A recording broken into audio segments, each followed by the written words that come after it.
विद्यार्थी मित्रांनो, मी डी.के. मराठे सर, एकलव्य विद्यालय Nandurbar.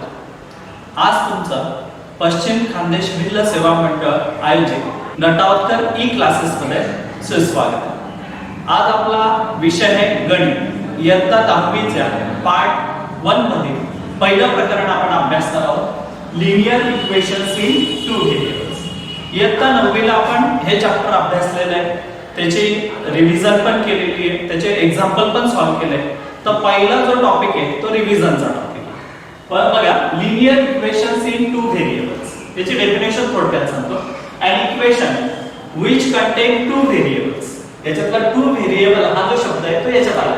an equation which contain two variables and degree of each term containing variable is 1. जे term असेल त्या प्रत्येकाची डिग्री किती असेल? 1 असेल. is called the linear equations in two variables. Now this is the general form of the linear equation. ax plus by plus c is equal to 0 is the general form of the linear equation of two variables. Now see here, a, b and c are the real numbers. Here note that x and y are the variables. Therefore here note that a and b are not equal to 0 at the same time. Here now we take some example. Here 6x plus 7y is equal to 6. Here there are three terms. This is the first term, this is second term, this is the third term. Okay? Here variable are x and y. Here 6, 7, 6 are the real numbers. Here note that degree of each term variable containing is 1. Therefore this is the linear equation in two variables. Now we तुम्हाला परीक्षेत असा एक प्रश्न असतो की खालील दिलेले equation हे लिनियर इक्वेशन आहे किंवा नाही in two variables. For example see here 2xy plus y is equal to 3. Is it a linear equation in two variables? Now see here, first term. This is the first term. What is the degree of first term?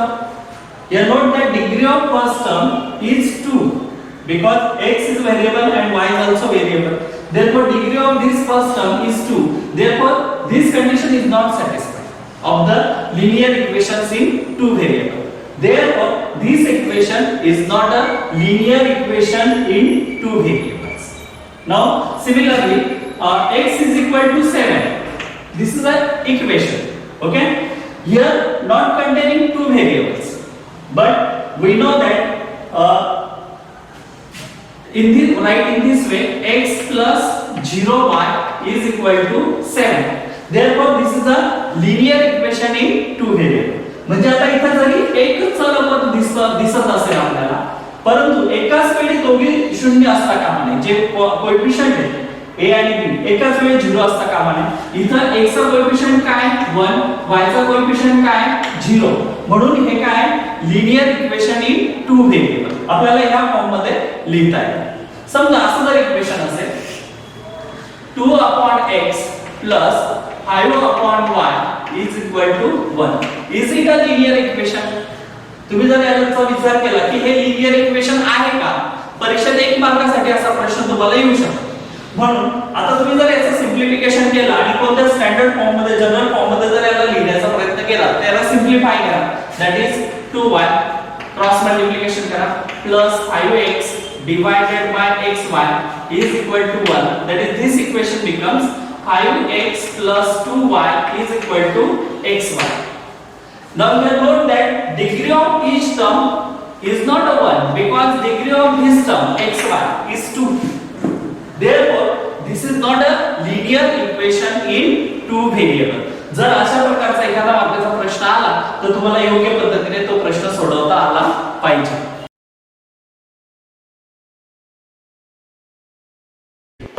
विद्यार्थी मित्रांनो, आता पुस्तकातील तुमच्या practice set 1.1 मध्ये काही example आपण solve करणार आहोत. त्याच्यातला पहिला प्रश्न आहे ऍक्टिव्हिटीवर आधारित आहे. ऍक्टिव्हिटी तुम्हाला परीक्षेत नेहमी येत असतात, फिल इन द ब्लँक्स असतात. ते ह्या पद्धतीने 2 मार्काला 3 मार्काला ह्या पद्धतीने ऍक्टिव्हिटी येत असतात. Now first activity is complete the following activity to solve simultaneous equations. First equation is 5x plus 3y is equal to 9. Second equation is 2x minus 3y is equal to 12. Let us add equation first and equation second. With the addition करायचं. Now here note that 5x plus 2x add these coefficients, that is 7x. Here note that plus 3y minus 3y get 0. Therefore 9 plus 12, that is 21. 9 plus 12 is equal to 21. Put these values, this 7 and x, there is a relation between these two terms, is a multiplication. इथं गुणाकाराचा संबंध आहे. हा 7 इकडे पक्षांतर करताना काय होईल? भागिले होईल. इथं ऑलरेडी काय आहे तुमच्याकडे 21 डिवाइडेड बाय 7. ओके, आता काय करा तुम्ही 21 डिवाइडेड बाय 7 हा भागाकार करायचा. 7 3 जा 21, that is x is equal to 3. Now place x is equal to 3 in equation first. Now equation first is 5x plus 3y is equal to 9. Put the value of x here. That is x is equal to 3. That is 5 multiplied by 3. Their product is 15. Now this 15 हा तुमच्या left hand साइडला आहे, त्याला right hand साइडला shift करा. तो तिकडे जाताना काय होईल? -15. म्हणून इथं कोणता साइन दिलेलं आहे त्यांनी? -15. Therefore 3y is equal to 9 minus 15. 9 minus 15 करा म्हणजे 15 मधून 9 मायनस केला तर काय तुमची value? -6. Therefore relation between 3 and y is multiplication. आता इथं जर गुणाकाराचा हा संबंध असेल तर हा 3 तिकडे जाताना काय झाला? भागाकार. इथं काय -6 divided by 3 भागाकार करा, that is -2. Therefore solution of x, y is, what is the value of x? 3, and what is the value of y? That is -2 is the solution. Okay, start. Now question number second is solve the following simultaneous equation. In standard 9 we learn two methods to eliminate the variables by using substitution method. ही पहिली method बघितली होती आपण, आणि second method होती by equating the coefficient. अशा दोन method होत्या. मी आता दोघी मेथडने एक एक एक्झाम्पल तुम्हाला सॉल्व्ह करून दाखवणार. आता हे जे example 3a plus 5b is equal to 26, this is first equation. a plus 5b is equal to 22. Therefore 3a plus 5b is equal to 26. This is first equation. Again second equation is a plus 5b is equal to 22. From equation second we can find the value of a. याच्यावरून तुम्ही कसली value find out करू शकता? a ची value directly मिळते तुम्हाला. जर तुम्ही 5b ला फक्त तिकडे शिफ्ट करा, therefore a is equal to 22 minus 5b. This is equation second. Now put this value a is equal to 22 minus 5b in equation first. Therefore put a is equal to 22 minus 5b in equation first. Therefore equation first becomes 3. A, that is 22 minus 5b plus 5b is equal to 26. Therefore multiply this bracket by 3. 3 ने multiply करा. 3 multiply by 22, that is 66, minus 3 multiply by 5, that is 15b plus 5b is equal to 26. Now these are the like terms, minus 15b plus 5b, that is add or subtract. Therefore 66 minus, we subtract it, that is minus 10b is equal to 26. Therefore put this 26 in left hand side and 10b in right hand side. Therefore 66 minus 26 is equal to 10b. आपण 26 ला डाव्या बाजूला आणलं आणि 10 negative 10b होता, त्याला कोणत्या बाजूला नेला? उजव्या बाजूला. हा निगेटिव्ह होता, हा पॉझिटिव्ह झाला, हा पॉझिटिव्ह होता, हा निगेटिव्ह झाला. यांची वजाबाकी 66 minus 26 काय मिळेल तुम्हाला?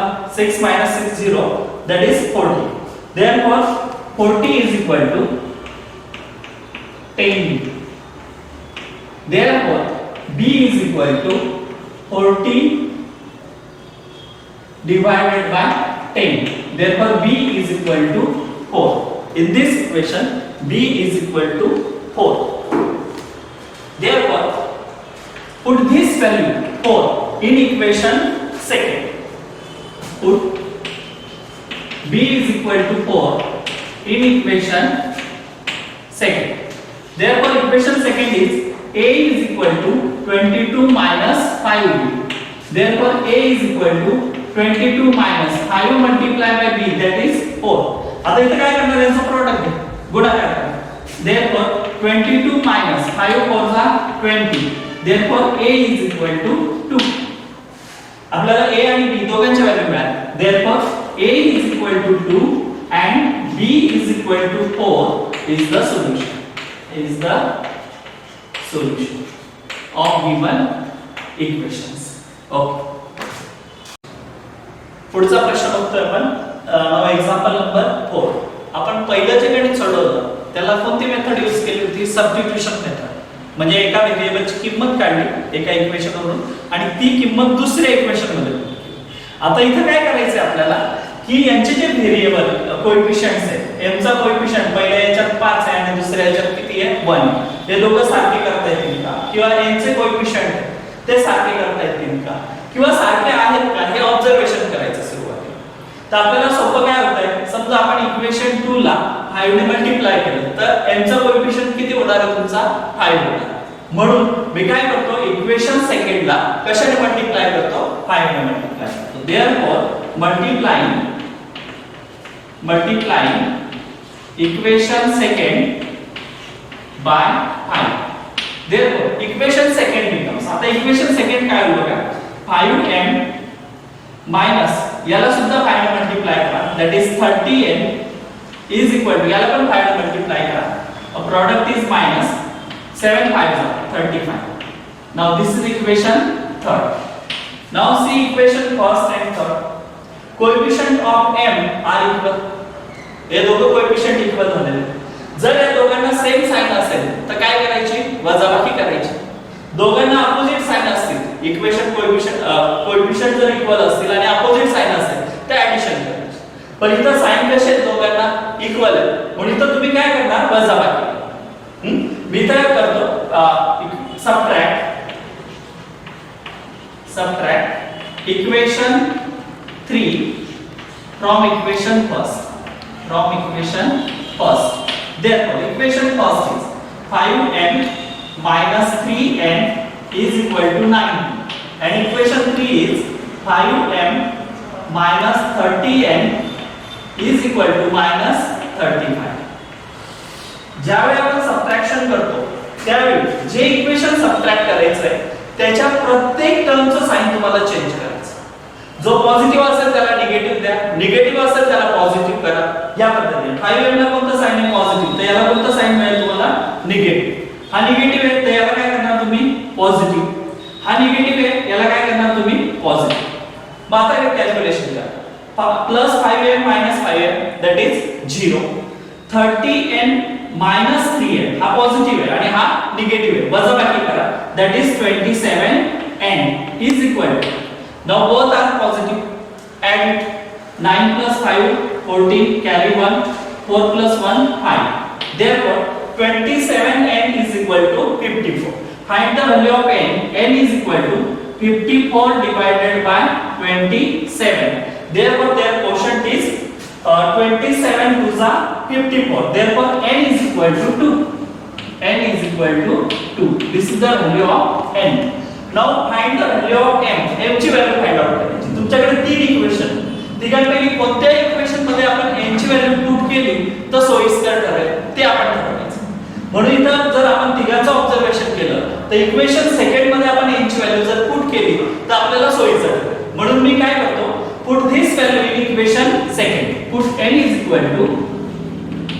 is equal to 2 in equation second.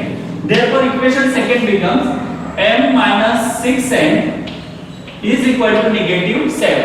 जिथे n असेल तिथे n ची व्हॅल्यू पुट करा. Therefore m minus 6 multiplied by 2 is equal to negative 7. Therefore m is equal to m minus 6 to the 12, that is minus 12 is equal to minus 7. Therefore m is equal to, therefore this negative 12 put into right side, त्याला right side ला न्या, म्हणजे तो काय होईल positive 12 minus 7. Therefore m is equal to 12 ना 7 वजा करा, 12 minus 7 that is 5. Therefore m is equal to 5 and n is equal to 2 is the solution. Is the solution. There, that is m comma n is equal to 5 comma 2 is the solution. Is the solution. Okay. विद्यार्थी मित्रांनो, आपण याच्या आधी दोन पद्धती बघितल्या. एक पहिली सबस्टिट्यूशन मेथड, सेकंड जी बघितली बाय इक्वेटिंग द कोएफिशिएंट. या दोघं मेथडने आपण एक एक उदाहरण सॉल्व्ह केले.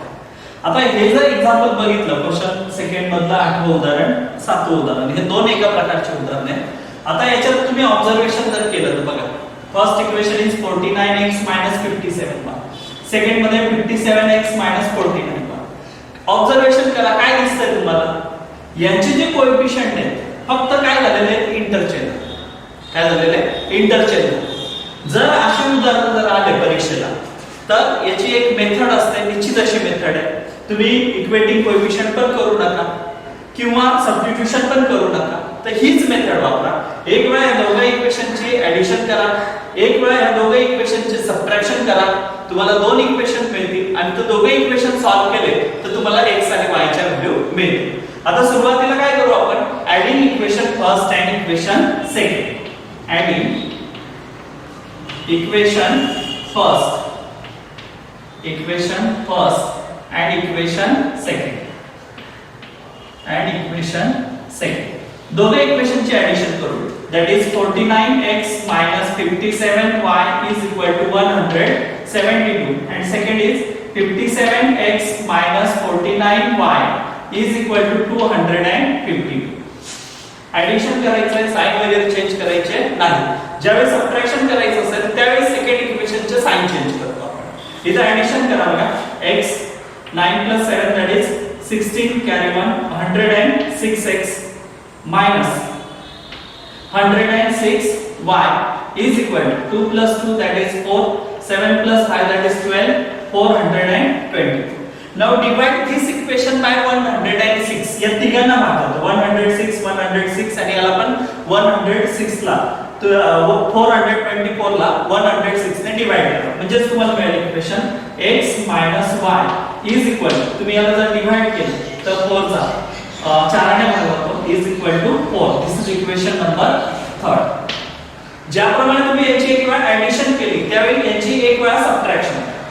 Therefore subtract equation